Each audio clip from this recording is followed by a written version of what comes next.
Well, what's up, everybody? We have everything going on right now. I've got my golf lineups in. I've got my baseball lineups coming together. I've got hundreds of basketball lineups on a two-game slate trying to win $1 million, which don't think is going to happen, but it's going to be fun anyway. And I think we're going to make some money tonight. I'm excited. We're doing a bunch of shows. We've got a live one coming up soon. Sheets, this is a fun baseball slate, which is what we're going to start with today. But a lot going on in the world of DFS right now. Yeah, I honestly have no idea what I have money on right now. I mean, I have, because I reserved some. I have like multiple sites.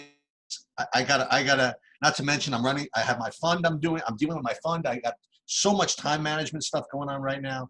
It is quite amazing what's going on my screens. But we're gonna focus on baseball tonight, and I'm gonna share my screen, which is going to be a very you'll see a lineup which is going to be, as I like to say, pretty familiar. And we'll go through, I guess, game by game, and we'll see if we can make heads or tails of it. Let's do it, man. I'm into it. We're going to go game by game, and it's hard to get away from some chalk. And I just want to mention real quickly about last night, because I actually ended up winning some last night, but not as much as I could have. But you can play the chalk lineups if you organize, a few different spots. You don't need to get so crazy. So you don't need to just fade the Yankees because you want to make a point. The chances are one of those guys, at least, or probably two, are going to hit home runs in tonight's game. And last night's game was the same case. So I kept a much more condensed hitter pool yesterday, and it really paid off for me. And then I took my long shot guys like Pete Alonso. I just kept playing him with those Yankee stacks, and he was 3% owned after being 35% owned the night before, and not a bad matchup. And he ended up going 4 for 4. Unfortunately, didn't get any power in there, but it was it was a good night. I'm ready to get back to it tonight because we have a similar type of situation in terms of where the is going to focus. So that's what I want to mention. Sheets, why don't we bring up your screen and we'll go game by game. All right, sounds good. All right. So right out of the gate, Yankee, and I'll do this. So out of the gate, Yankees, Baltimore. Hap against John Means is who I have. Now Means, he was, from time to time last year, he became a decent play. People were kind of torn on whether he was any good or not, and every once in a while he put up a decent game. But, overall, he kind of stinks, which is why the Yankees have, 6.5 implied team total, upwards of 7 maybe? Not even sure. So the Yankees are going to be the, probably the top hitting stack of the day. And the guys that you would go to are, Aaron Judge, Stanton, Torres. Those would be the three. But LeMahieu, obviously hitting leadoff is great. And you can go through this whole list of Yankees and pick guys. And what I think what he was getting at is just because the Yankees are in general kind of chalky, you don't have to take the chalkiest of them all. You know what I mean? You could play like Urshela or Andujar or Voit or somebody like that. Or play 2 of 3 of them instead of all of them. Yeah. And of course the thing I always stress is if you are going to play the Yankees, you're probably better off pairing them with lower owned complements to your hitters and maybe lower owned pitchers. But I mean, again, just from a pure analysis perspective, Yankees certainly look like, if not the strongest team, at least one of the top 2, but probably the strongest team. I have no interest in either of the pitchers. Hap is just too expensive, even though, he's going against Baltimore. But I don't really have any interest in Hap or anybody on Baltimore at all. Yeah, so I have kind of an interesting, I think Means is actually not that bad a real-life pitcher. This Yankee lineup is really tough. It's great hitting weather. You have a bunch of righties. He had a very low K percentage against righties, and these righties' biggest problem is their Ks. So everything just sort of stacks up for kind of wanting to go, all crazy with the Yankees. But I do think that you're going to have a lot of ownership on the big ones, especially Judge, Stanton, LeMahieu, and Torres. In general, I don't understand how LeMahieu was 5.3 yesterday and he's 4.4 today, but that's a whole separate thing. And they made the prices more affordable, so it's kind of it's just easier to get him in. I think that you try and, I just want to say, like, I'm going to play Gary Sanchez some today. He looks terrible. He looks absolutely terrible to me. And I've just if you're gonna give an edge, so I gave him a little bit of a bump down, maybe be a little bit below the crazy high field. Like half of the catcher spots, more than half the catcher spots are gonna be taken up by Sanchez and Salvador Perez. So if I can get away from that a lot and differentiate there as one spot, that's something I'm gonna look to do. So I do like Sanchez, but he's a guy I'm considering leaving off. I would usually consider leaving LeMahieu off, but he's been doing everything for over a year now, and he came through big again last night, and he got a lefty-righty matchup, and he's cheaper. But having said all that, I do think that maybe you can try to avoid him just because of the high ownership. Play a guy like Hicks, who might be further down, actually has some pop right-handed, so I don't mind it. He might be further down in the lineup. Luke Voigt will probably have a lot of ownership at first. Another guy you can maybe consider skipping, and maybe moving down to Urshela and taking a shot on Andujar if he starts tonight. That's just sort of the way that I would go, but I'm going to have double-digit ownership of every player in this game. I will have a Yankee player on all of my lineups. And I will play a tiny bit of Hap on FanDuel. I don't think I'm going to touch him much on DraftKings. He might get into a lineup or two. Okay. But on FanDuel, I think he has enough upside here. Just a high price for him to pay more than Bieber. But if you want to play him, like, this Baltimore team is certainly not scary. Hap, we've seen him be incredibly inconsistent at times. Struggled with righties last year. Was really good against them before that. But I like a little bit of Hap, and then on DraftKings, I really like taking a shot on a little bit of Alberto and a little bit of Nunez, and maybe even a little bit of Austin Hayes. There's just a lot of good plays tonight, so I don't know how much I'll get them in. But those will just be – it won't be a stack. It'll take just maybe as one-offs. Those are the guys I'm considering. So those are going to be, who'd say, Austin Hayes, Nunez, and Alberto? Yeah, and Severino wouldn't be the worst play in the world either. It's kind of frustrating us. Have you ever seen two catchers interference in a row? I don't think I've ever seen that in my life, and that's how the game started last night. That was really odd. On Judge and Stanton, which is, by the way, incredibly tilting when you spend $5,800 on a player and they get basically treated as if they made it out. They got it back though. They got it back, and well, mostly Stanton could have had, who knows. Right. But anyway, yes, that's mostly it. But I do love the Yankees. Like I said, they're going to be a staple of my lineup, and part of the reason I can play the chalk is I've got some other stacks that are going to be very low owned and mini stacks that I really like. Yeah, so you'll see, by the way, for those of you who didn't notice, I mean, with all my talk, there's not a single Yankee in this core lineup, but they'll get there. That's fine. That's fine. I mean, there's other ways to go. I just think that for me, I'm actually setting a rule on my builds to have a Yankee in my lineups. Okay. I might end up whittling some of them out in certain lineups. Have you been max entering like the 15? No. Okay. I've been playing like 30 or 40 entries. I had some good lineups in there, but just today I'll play maybe play 100 tonight. I only ask because when you say I'll make rules and stuff like that, I mean, I'm just wondering how many of your lineups are going to be letting the optimizer bring out some, the initial builds for you, and then they'll bring out the initial builds, but I'll end up finishing all the builds. Gotcha.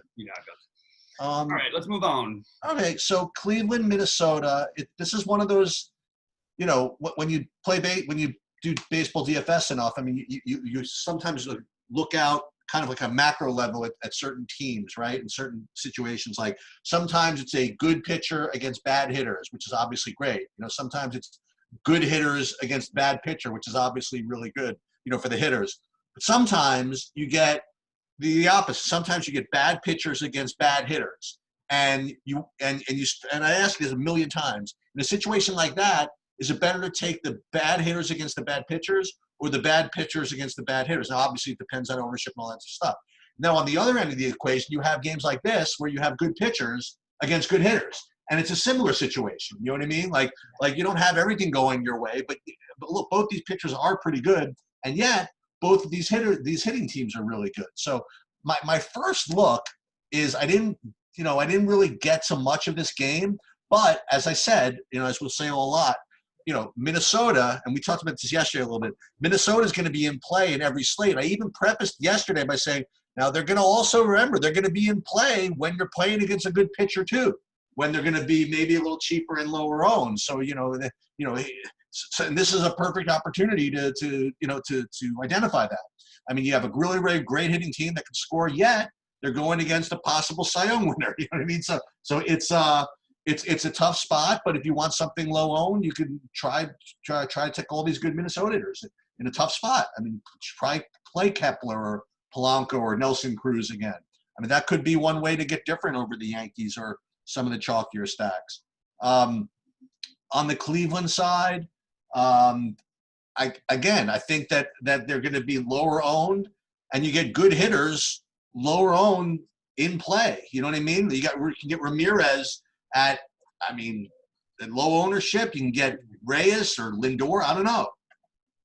Yeah, I'm into it. I mostly Bieber will be one of my higher owned pitchers on DraftKings. I just think the upside is too much to give up with him. And we saw last night the Twins, get basically, even though they scored a few runs early, they absolutely got destroyed by Ponce de Leon, and Pittsburgh had 7 out of the first 11 outs or something. Yeah.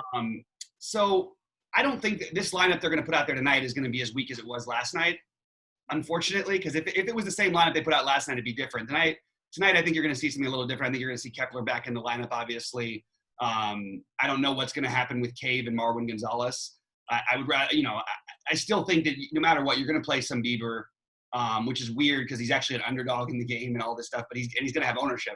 But I think he's the highest upside pitcher on the slate. So we play him, and maybe 30% of our lineups or so, probably with the field, maybe a little higher. And then we also take some shots on the other guys. I don't think I would stack Minnesota, but I definitely could see getting like 10% of almost everybody in this lineup except for Arias and Marwin Gonzalez. Just as playing as a power play. Bieber can give up a little bit of pop. So I like that. I don't like the full stack. I do think that Cleveland has a more interesting team than anybody's sort of giving them attention for, because I'm going to play a tiny bit of Berrios because I also think this lineup is a little shaky and streaky, this Cleveland lineup. But Berrios looked terrible his first start. If he looks like that again, these guys could punish him. And as just two individual plays, maybe together, maybe not, I do think Lindor might be my favorite shortstop on the slate at his price at low ownership. I just can't understand how you don't play this guy at 4,200 while he's low owned. It doesn't make any sense to me. So my first look has him as my best shortstop, and Ramirez is one of the best third basemen. Even against Berrios, who's tough, it doesn't matter. It just doesn't matter. It's getting too much of a downgrade, and you're treating Berrios like he's Garrett Cole.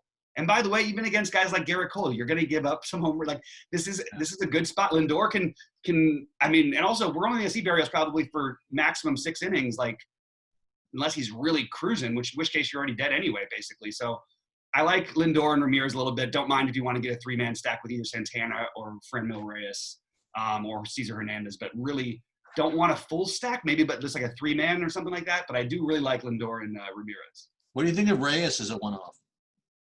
I actually like that call. We'll get to it because there's a lot of good outfielders, but he's 3,500 that could hit 2 home runs. I mean, that is true. I think that's an interesting call. Maybe get him maybe I probably won't have more than 10 or 15% of them, but I sort of like that. Yeah. Okay, let's move on to Boston and the Mets. And by the way, before we leave this the Cleveland game, I think that based on what I'm looking at, I think Bieber's going to be less owned than you think. You think so? Okay. Yeah. We'll see as we progress and sort of see how it comes out. Yeah. Okay. So Mets against the Red Sox. So, Sheets, do you mind clearing yours while we do this real quick? Just clearing this, and then it'll just go back up. Clearing your just hitting clear at the bottom, so we can have like a clean looking thing. Sure. I think you used to do that for basketball, and it worked out pretty good. Yep. Absolutely. Yeah. Okay. So Mets, Red Sox, you have Martin Perez and Steven Matz. And Martin Perez, if I'm not mistaken, was kind of I don't want to say shitty chalk, but he was kind of a little chalky in his first outing. Baltimore. I say shitty chalk. I mean, he just didn't do anything. Whatever. But I would consider him in play again at a short price. At a short price, at a short salary, especially.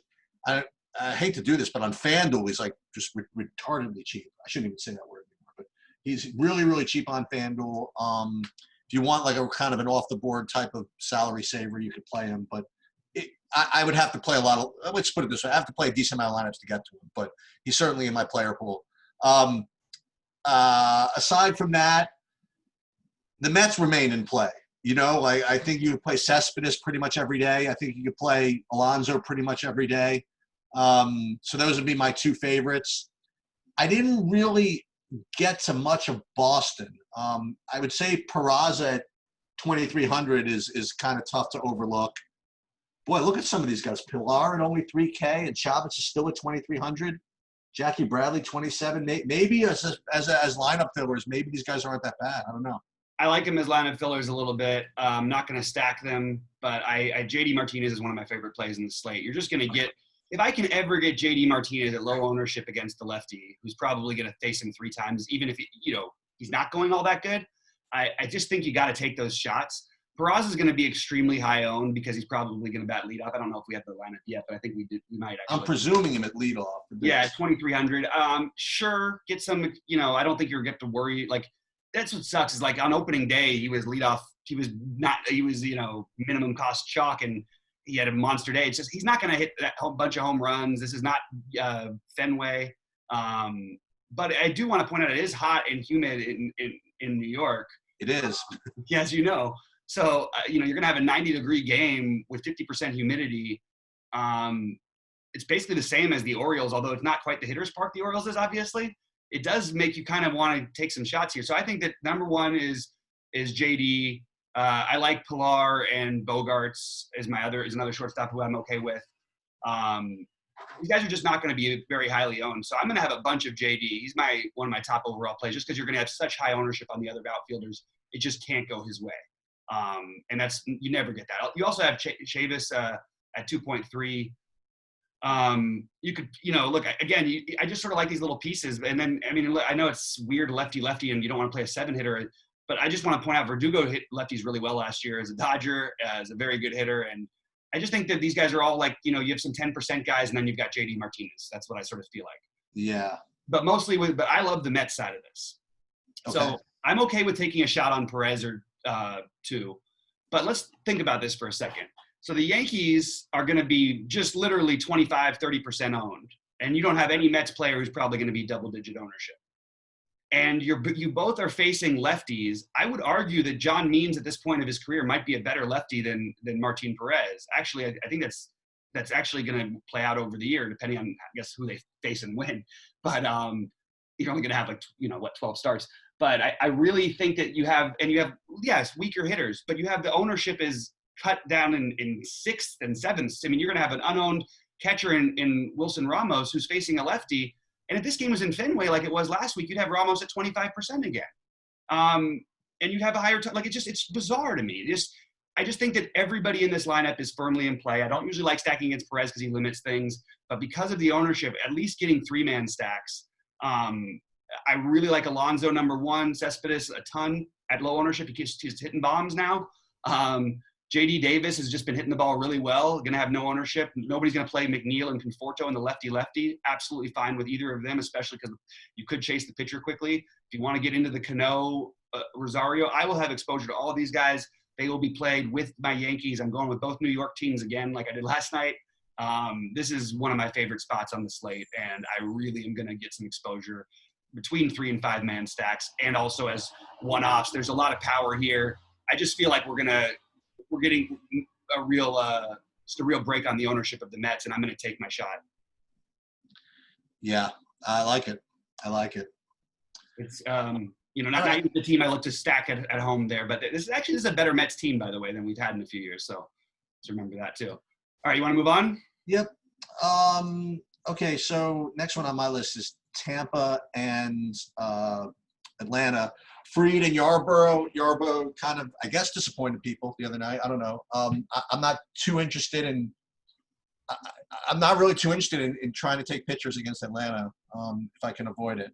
There's situations obviously where you have to, but it's not my thing. And likewise, I'm not a big Max Fried guy. He doesn't really grade out that well anyway.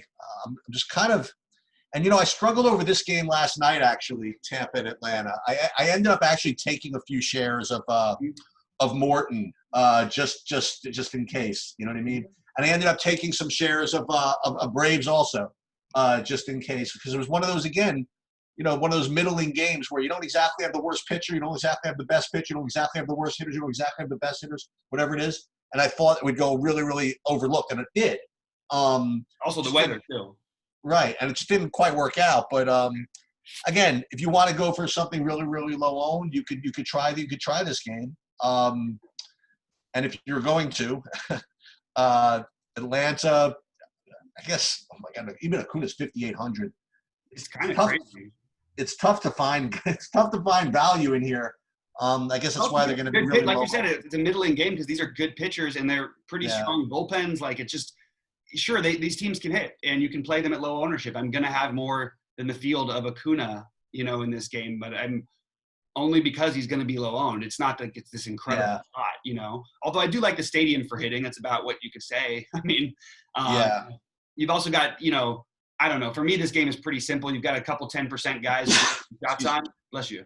But it's basically Adam Duvall, Hunter Renfroe, Acuna, and then just maybe Ozzie Albies or Freeman or any of the Braves are okay. Even the Freeman, the lefty, like nobody's going to play him. Albies is 5,600. It's a crazy price, but if you want to get low ownership on a guy with massive upside in every way, like that's a risk you could take. It's just I'm not going to go crazy with it. I'd like to be above the field on these guys, which will only take me about 10% of my lineups. Okay. But I also do think that there's a pitching, I want to just say, you have a 3.9 run total in Tampa Bay, which is one of the lowest on the slate. And we have nobody going to play Max Fried, who's a really good pitcher. I would probably take the over in this game, that it goes over the total right now. But it's just, I think we've got to at least, maybe get 1 or 2 shares of Fried in there. It's not like we have such dominant pitchers elsewhere that we just can't play him. He could have a better game than Lamet, and we'll get into that game a little bit later. And that would not surprise me at one bit. Well, if you can make that work, I mean, you're going to get a 6-to-1 ownership discount for sure. Absolutely. That's what I'm trying to say. If you find too many chalky Yankees, maybe you play it with Fried and what Merrill Kelly won for other people the other night. Even though he was 20% owned in the high buy-ins, he was 15% in the across the board, and you can win if you get these low-owned pitchers sometimes. And excuse me if I'm not mistaken, you cashed in the monster and everything else with freaking Matt Boyd, who just did nothing. You know what I mean? Yep, that's true. I mean, by the way, he did get some Ks in there, and I just think it's a shame he just couldn't get his control and everything under he couldn't locate. Because I still think he would have a big game. Anyway, we can move on to the next one. All right, so one of these days they're gonna move all these Kansas City guys up from the minors to the majors where they could be priced as such. But until then, and they're going to continue underpricing them against bad pitchers too. So you have Kansas City once again, who rates to be just really, really cheap and rates to make every high price stack work. And let's get into it. So my favorite, I mean, to be honest, is probably Mondesi, shortstop at 3,300. But there are all these guys. Soler still at 3,600. Salvador Perez, you could still plug him in at 2,600. But I mean, even Franco's still 2K. McBroom still 2K. Gordon, even Merrifield at 4,100 is not the worst either. So all these guys are stackable. All these guys can be put in as one-offs. And again, caution, if you're going to play these guys, they're going to get a lot of ownership. I wouldn't just necessarily just pair them with Yankees and chalk pitchers. You got to do something. But again, talk to me about this. Can you get away with playing Kansas City guys, but just not playing the chalkies to the Kansas City guys? So I don't like Kansas City as much as everybody else does anyway. Okay. I mean, first of all, they've been paying off more than they should have been paying off. Let's be honest. Maikel Franco is not going to put up 18 fantasy points a game every night. And I'm just going to say, a lot of smart people yesterday talked about it and they did it. And I'm not saying that obviously didn't work out entirely, but they just said they're just going to cross all the Royals out of their stacks, out of everything. You can probably find a better player at every position, but I'm not gonna let everything go away because it's a good enough spot and they're so cheap that I'm gonna take at least a little bit, but I'm gonna be below the field on everyone except for probably Witt. Okay. Nova historically, look, he's not a good pitcher. Let me get this clear. He gets through 5 innings. He tends to get there. He doesn't strike people out. If there was ever a time to play Ivan Nova, this might be it. Well, that's what I was going to ask you. You know what I mean?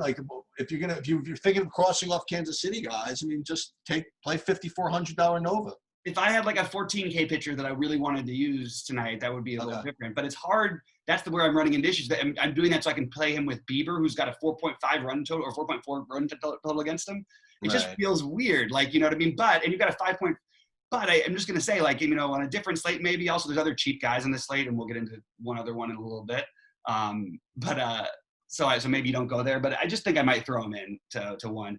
And I'm going to be like, I'll have probably 10% of Ryan O'Hearn instead of 20. I'm not going to just fade everybody. I don't think that's not the route I'm going to go.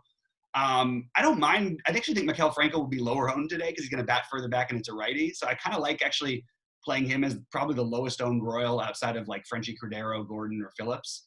And I guess if you are stacking the Royals, that's what I would say is you play one of you play Franco, you do it with Franco and one of Gordon, Cordero, or Phillips, just to get different.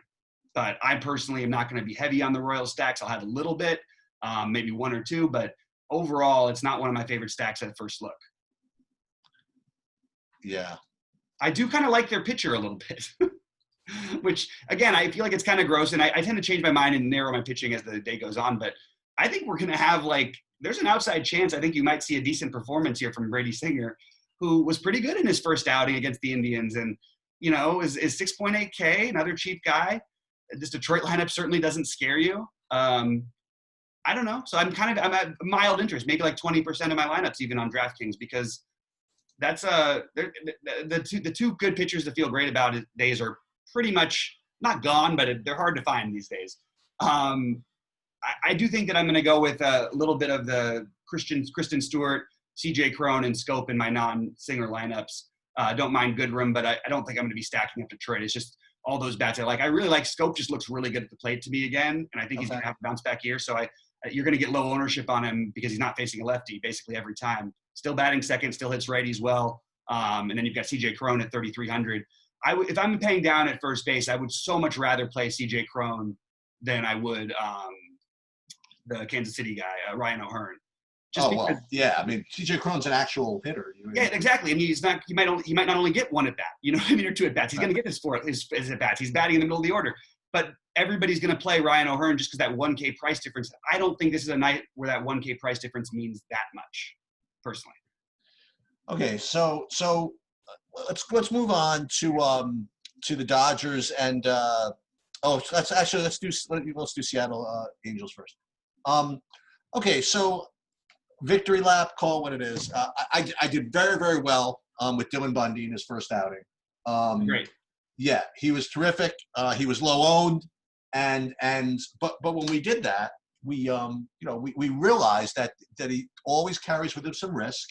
You know, he's a GPP type of guy, and I did it because he was low owned, because he was whatever. So how is everybody going to feel about? I know how they're going to feel, but how does everybody feel about Dylan Bundy as maybe the highest owned pitcher on the slate? It's going to be a question that needs to be answered on DraftKings and certainly on FanDuel. And they're making it hard because you're getting them against Seattle. You know, so they're really asking you to just plow into the Dylan Bundy train, and you could play him really easily. You could pair him with whoever you want and still get whoever you want. And look, he grades out as a good play. He has a really, really good matchup, and I'm probably going to lose money playing him, but he's certainly one of the top pitchers on the slate. But you got to watch the ownership and make sure that you don't pair him with every other bit of chalk out there, because he certainly does have a decent amount of home run risk. He could certainly also have some walk risk. There's definitely risk to Dylan Bundy, and it's very interesting baseball the way it works. You know, some guys, like just the other day, I felt so comfortable playing Dylan Bundy because I knew no one was going to play him, no expectations. I think I was pairing him with some good pitcher. You know what I mean? It wasn't a big deal. Now I'm going to freaking be relying on him. You know what I mean, to do something. So it's just a little bit different. For old time's sake, I'm going to have to pair my two guys who have won me six figures, and they've also probably lost me six figures back. But right. I've won them together, and there's another one who I always pair with them coming up who's going to be a little bit off. Yeah. Crazy. And my other comment from this game is I think the Angels, and we talked about this the other day, I think with Rendon there especially, I think the Angels are, if they weren't already, I think they're bordering on an elite offense. With him and with Trout and Rendon and Ohtani swinging the bat, you know what I mean, and Upton gets in there. I think that this is a these are guys you always want to play. And it's a later game. It's a hammer game, whatever it is. And my initial build was going through these guys instead of the Yankee guys. And not that the Angels are going to be particularly like no owned, right? I mean, it's certainly one of the top 2 or 3 stacks out there, but pay up for them instead of the Yankees. I thought it was a decent way to go. So for me, I'll play Bundy. I'll play the Angels, and I guess depending on how many lineups you play, you're going to have to play Vogelbach and a couple of Seattle home run guys. Just in case, no? Yeah.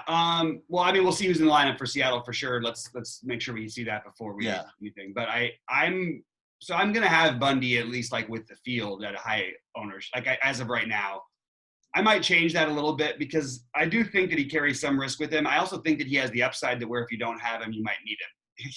You could see him striking out 13 of these Mariners, and it wouldn't surprise me that much. Or 12 or something, maybe 11 is modern day 13 or whatever. But having said that, one thing is you do have one of the best pitchers umpires in all of baseball in this game in a good pitching environment on this slate. Let me just see what the weather's going to be down there. It's going to be actually pretty warm for Anaheim right now, but I guess that's this time of year makes sense. But like a lot of humidity. Actually, you know what? This park might not play as much of a pitcher's park as but again, you do have the extreme pitchers umpire. Sort of makes me less. I do really like stacking so much less when these extreme pitchers umpired. I know it's weird, but like it does make enough of a difference where it's hard to keep the thing going, especially when these hitters are so disciplined and the umpire's just missing calls. So yeah, in this case, it makes me like Bundy. I have some interest. I would pick like one that from a few different spots. Obviously, if Vogelbach's in the lineup, he would be one, but he looks terrible. Evan White might be a better play. Kyle Seeger. These are going to be like 1% owned plays. Kyle Lewis. Okay. All of these guys as one-offs against someone like Bundy who gives up that much power is kind of interesting. You know what I mean? Yeah. So I kind of like that idea of maybe taking some of those guys, maybe having 5 to 7% of those guys throughout all my lineups. Maybe even 10% on one on like Brian White, and maybe not that high, but anyway. I'll tell you, it's food for thought. When you were mentioning about the pitcher's umpire, maybe I shouldn't go too crazy with the Angels. So I'm not as high on the Angels, but I am high on, like, first of all, Gonzalez is not a bad pitcher. I don't know why we just decided he's a bad pitcher all of a sudden. It is not a good lineup for him to face. This lineup is tough for lefties, man. I wouldn't want to face it, especially the top part of the lineup. But I think that, Trout's going to have ownership because it's a lefty. I'm fine with that, obviously, if you can afford him. I think that Justin Upton is going to be left out just because of the number of outfield spots tonight. So if that happens, Justin Upton at no ownership against the lefty at 3.6. Let's go. Hey, I was very surprised, by the way, that how low owned Rendon was. How low owned Rendon was. Yeah, he's expensive. I mean, yeah, and he's going to be low owned again. I mean, so he's another one. Just always has crushed lefties. Always crushes everybody. And then you could throw in Ohtani if you do want to do a stack. If you do, I would probably recommend not going full 5-man here. Okay. Just because, I mean, the pitcher's umpire, there's other spots that I like for attacking the hitting weather, although it is better than usual.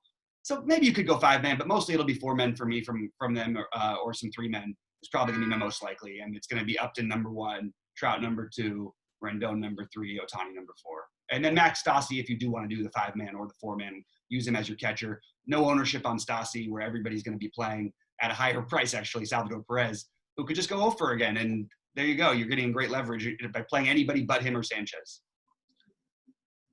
Okay. So I don't know why I feel this way, but I always felt as though last year that so much of my action and so much of the battlegrounds were in the early games. But it seems as though so much of the battlegrounds in the later games, I think the reason why is because as everybody wants to, I guess, attack San Francisco all the time, right? I guess that's kind of the deal. But in any case, we'll get to that. But yeah. So Dodgers against Arizona is a very intriguing game because you have first of all, you have Ross Stripling who I don't have that much interest in. You can talk to me about him, but Robbie Ray is a very interesting case because he is kind of like the quintessential GPP type pitcher. And I will tell you that I am probably over the world in picking when to have him. Every single time I have him, he walks 11 guys and he doesn't make it out of the third inning. Okay.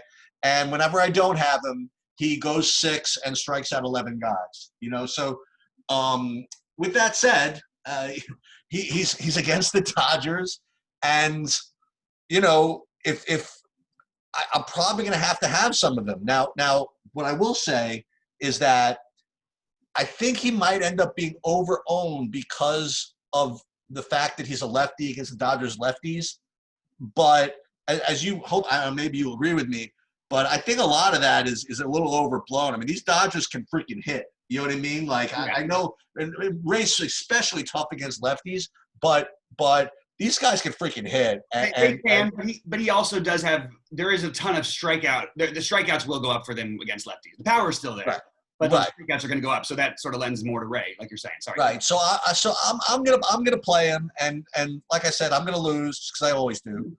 Whenever I decide to play him, and you know, this time I'm playing the Dodgers, so then you know, whatever I could say that. I think one time I played Robbie Ray against the Mets, and I literally don't think he made it out of the first inning. He had like I think he got a blister or something, and he got taken out of the game after 2/3. It was. I am just not the Robbie Ray guy, but. On the slate, I'm going to try it. I have to look for ownership. I'm sure he's going to get a decent amount of ownership just because he's so cheap. But, yeah, I'll try it. And then, again, if you want to try to play hitters, I'm never going to talk anybody off of playing any Dodgers. And yeah, he's tough against lefties. So, hey, if you want to be fun, so play A.J. Pollock in the 5-hole, if that's where it ends up happening. If you don't, maybe Kiki Hernandez, if he gets in there. Or you want to go for a 6% owned Cody Bellinger. You know what I mean? Like, it's certainly nothing wrong with that either. Or Mookie. I mean, you can certainly play these guys. And especially if Ray gets ownership, you probably do want to play some of them. So he's not going to get that much ownership, which makes it extremely interesting. I'm going to go through some numbers of Robbie Ray against, you know, he's obviously faced his Dodger team a lot. We're in division, you know. Okay. He has over 200 at-bats, a 42% strikeout rate against this Dodger team. Oh, Jesus. And the other 58% of the time were all home runs? Corey Seeger, for example, is 5 for 32 with 16 strikeouts, which is pretty incredible. Chris Taylor somehow is 10 for 29, but in those 29 at-bats, he has 12 strikeouts. Justin Turner, who doesn't strike out, has struck out 30+% of the time against him in 42 at-bats. Cody Bellinger has struck out half the time in 10 at-bats. Kike Hernandez has absolutely I wouldn't even say he's owned him. He's hitting 230 off him. He's the one guy who stands out looking like he's doing anything. I will say that you don't want to walk this Dodger team, and they do have a very high walk rate against this guy. And we've got Mookie in the lineup now. It's a little bit of a different team with that guy in there. Chris Taylor's hit him well. Justin Turner's hit him pretty well overall. Not a lot of power, as you'd think. Except for Enrique, 4 home runs and 39 at-bats and a double and a triple. So 6 extra base hits and 39 at-bats is pretty solid. And depending where he's at, I would love Kike tonight.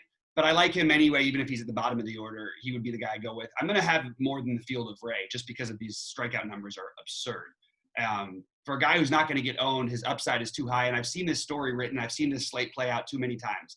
I've had this exact situation come up with Ray so many times against the Dodgers, and people just get scared off him. And by the way, the results are incredibly mixed. He had, you know, I think a 14 strikeout game against us last year.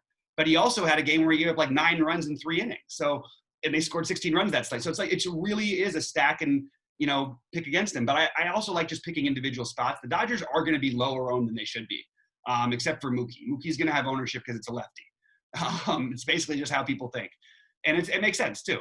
But I would go number 1 would be Enrique for me. Number 2 would be Mookie, tied with Chris Taylor and A.J. Pollock.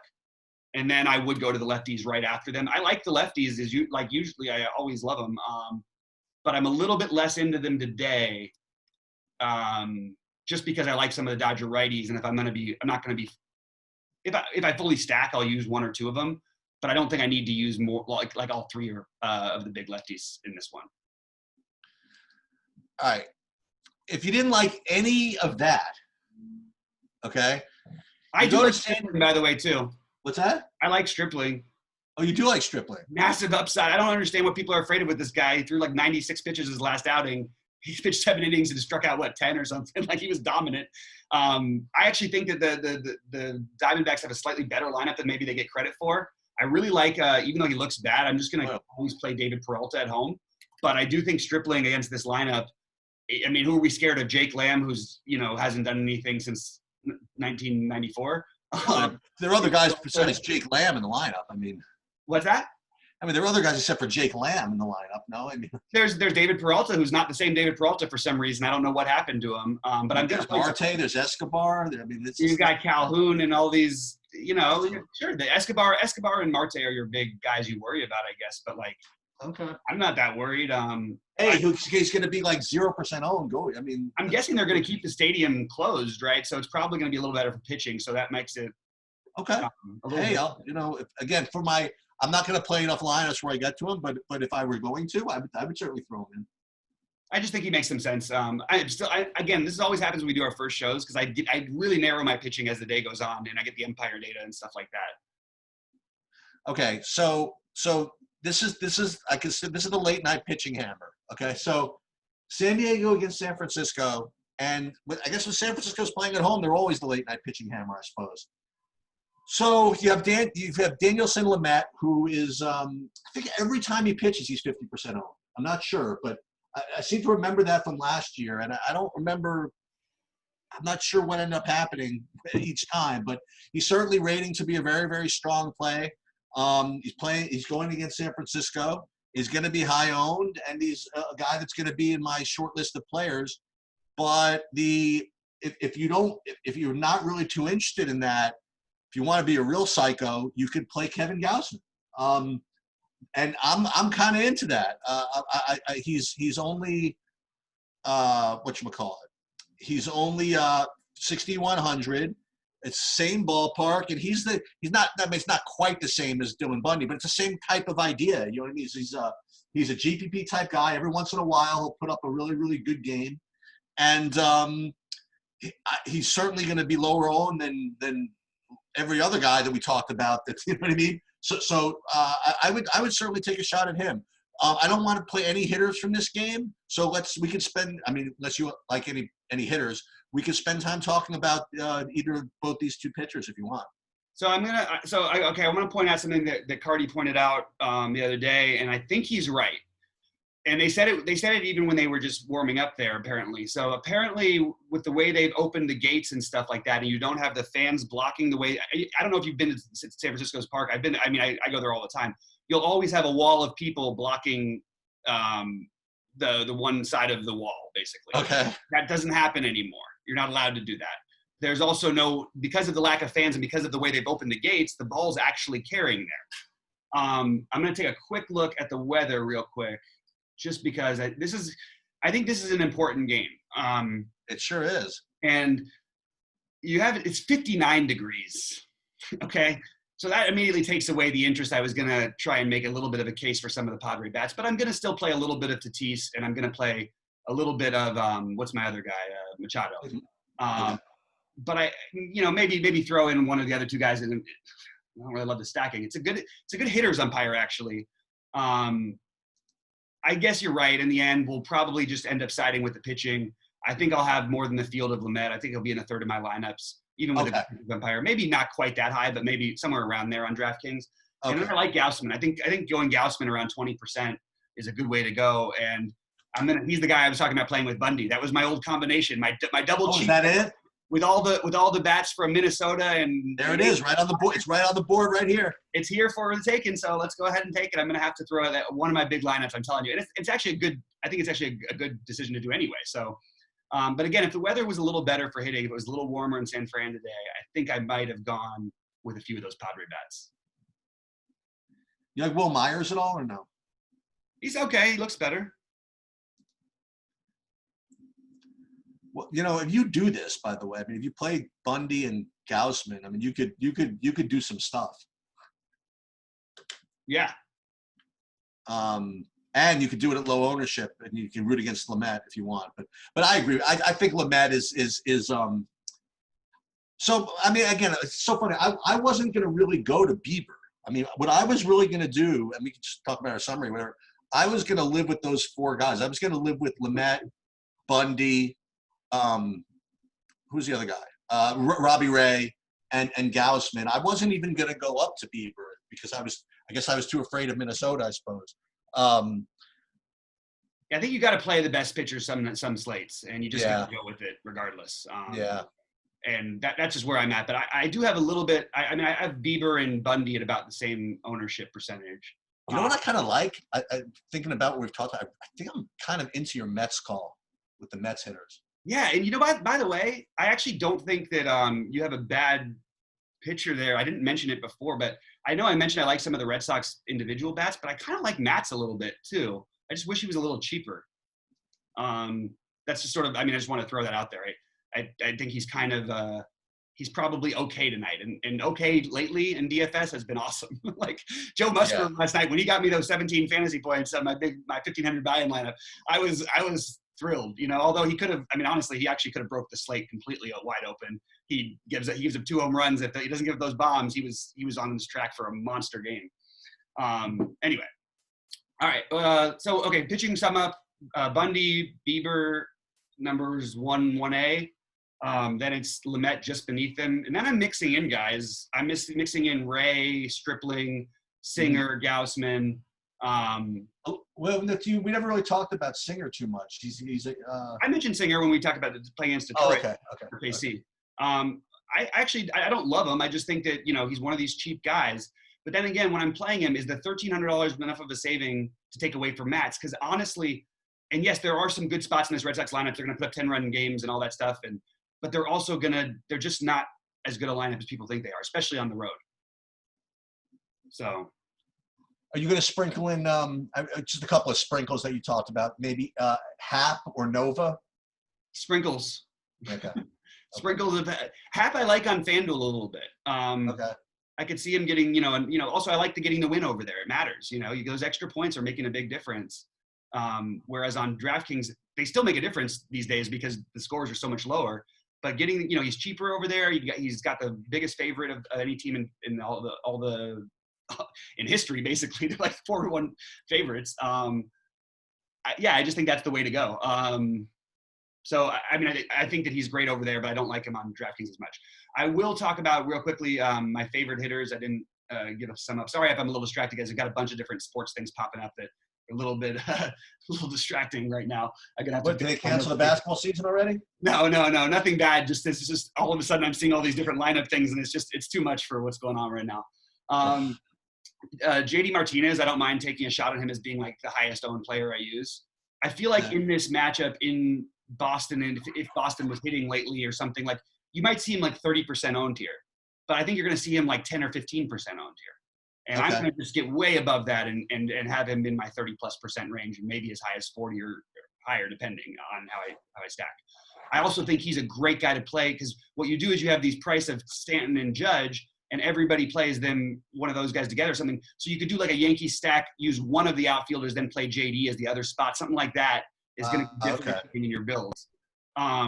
So I love him. I love Pete Alonso at low ownership today. Really can't express how much I love Pete Alonso. 4 for 4 last night without an extra base hit was a little tilting, but and a walk too, by the way. Also didn't end up scoring, ended up on third base 3 times. It just wasn't like a frustrating. He could have put up a big number. But love Pete Alonso against the lefty. Just think people have sort of soured off of playing him as much because they love these cheap first basemen. I'm going to just play Pete Alonso, my best multi-home run upside. And then getting Lindor at low ownership is just an awesome way to leverage. So I've got all these low-owned individual plays with my incredibly chalky, and I'm now over the field on every single Yankees player. I'm not going under on any of them. Okay. I'm going to go overweight on everyone. I'm not necessarily going to have a stack in every lineup, but it's going to be, I just am betting on a couple of home runs being hit. And even if it's just by one guy, I'm going to have that guy. I'm not going to miss out on his opportunity. But I also wouldn't be surprised to see 4 or 5 home runs hit in that game. I love Cespedes also, another one of the one-offs. Upton. These are great plays, and no one's playing them. So I'm looking at my highest owned players, and I don't see double-digit ownership in even half of them. So that feels good. Yeah. And it's baseball. That's what you want, isn't it? Like you want to build it the way you want. Look at ownership, sort of get an idea of ownership, and then get an idea, look at it and then take a look at ownership after you build your favorites. And then when it works out like this, it feels great because you know that if you hit, you're not going to be competing with that many people. So here's kind of a theoretical question. So you have the Yankees going against Baltimore. Let's say you have Minnesota going against Cleveland against Bieber, right?